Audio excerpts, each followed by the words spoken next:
कलयुग में क्यों करें हनुमान जी की पूजा अर्चना। हनुमान जी को सुंदरकांड से पहले कोई नहीं जानता था। सिर्फ भगौड़ा राजा सुग्रीव के मित्र के रूप में लोग जानते थे। सुंदरकांड में एक ही रात में लंका को जला करके लौट आने के बाद पूरे विश्व में मशहूर हो गए हनुमान जी। ईश्वर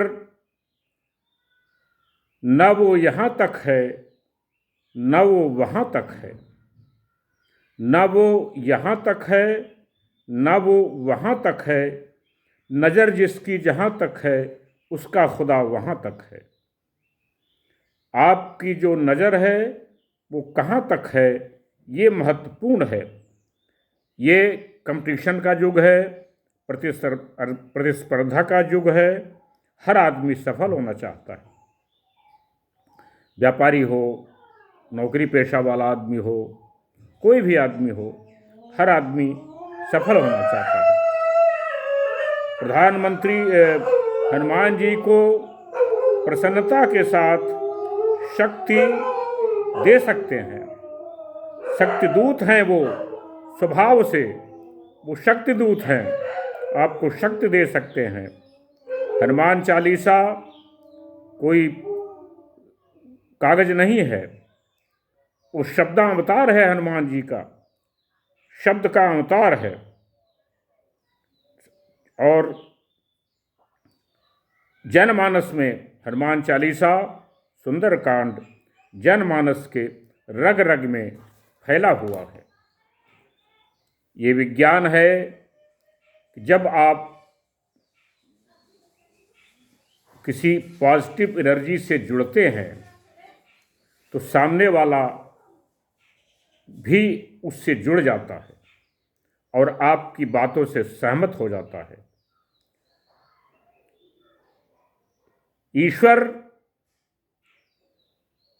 कहाँ है, कैसा है, ये किसी ने नहीं देखा।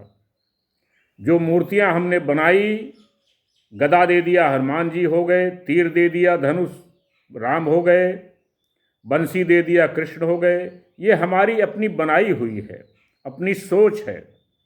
ईश्वर का वास्तविक स्वरूप क्या है ये किसी ने नहीं देखा। ईश्वर को फील करना होगा, अनुभव करना होगा, अनुभूति करनी होगी।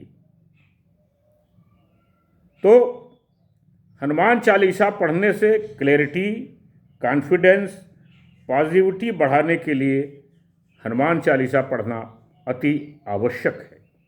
अगर आप हनुमान चालीसा पढ़ते हैं तो क्लैरिटी बढ़ेगी, पॉजिटिविटी बढ़ेगी, आपका कॉन्फिडेंस बढ़ेगा। क्योंकि सुंदरकांड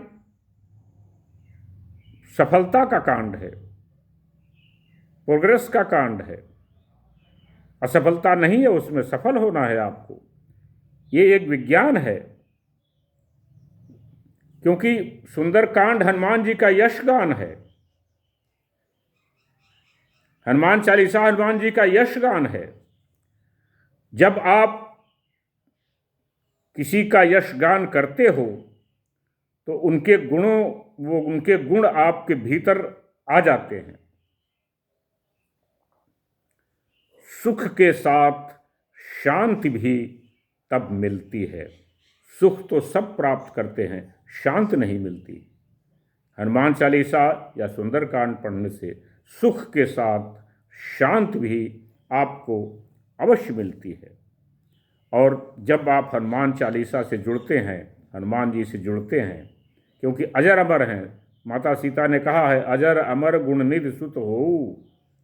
तो हनुमान जी कलयुग में भी जीवित हैं, अजर अमर हैं। आपकी सहायता करने जरूर आएंगे जब आप उनकी अपनी सहायता के लिए पुकारेंगे। हाँ, गदा लेके नहीं आ जाएंगे कि आप कोई मार रहा है तो उसको मार देंगे। किसी न किसी बहाने माता के, पिता के, भाई के, बहन के, पत्नी के, किसी मित्र के रूप में आपकी मदद करने आ जाएंगे। आप ये आजमा कर देख लीजिए, जब भी आप इंटरव्यू देने जाएं, क्योंकि जो वेटिंग का टाइम होता है वही टाइम सबसे नेगेटिव होता है। आदमी सोचता है क्या होगा, पता नहीं क्या पूछ रहे हैं, कैसे होगा। आप हनुमान चालीसा पढ़िए, कुछ मत करिए। इंटरव्यू देने जाएं, हनुमान चालीसा पढ़ के जाएं। वेटिंग टाइम में बैठे रहें, हनुमान चालीसा पढ़ें। इंटरव्यू देने जाएं, आपकी सफलता निश्चित है, आपको कोई रोक नहीं सकता, क्योंकि आप हनुमान जी की एनर्जी से जुड़ गए हैं। और विज्ञान कहता है कि सामने वाला भी आपकी पॉजिटिविटी, आपके कॉन्फिडेंस देख करके आपकी बात को मान जाएगा, आपसे सहमत हो जाएगा और आपको सिलेक्ट कर लेगा। तो इसलिए कलयुग में हनुमान जी की पूजा सर्वाधिक आवश्यक है। मित्रों, मैं डॉक्टर टी.पी. त्रिपाठी, वास्तु ज्योतिष आचार्य, आध्यात्म चिंतक, विचारक, मानस वक्ता चैनल में आपका स्वागत अभिनंदन करता हूं। मेरा वीडियो ये पसंद आया, शेयर करें, सब्सक्राइब करें, लाइक करें, दोस्तों को बताएं, मित्रों को बताएं, रिश्तेदारों को बताएं और लोगों को बताएं, उनको भी जानकारी हो, इसका लाभ उठाएं। मेरा नंबर है 9451033559। इस नंबर पर आप मुझे रिंग कर सकते हैं, कॉल कर सकते हैं, अपनी परेशानी पूछ सकते हैं, उसका निदान किया जाएगा। कमेंट बॉक्स में जय हनुमान जी अवश्य लिख दें। तब तक के लिए नमस्कार।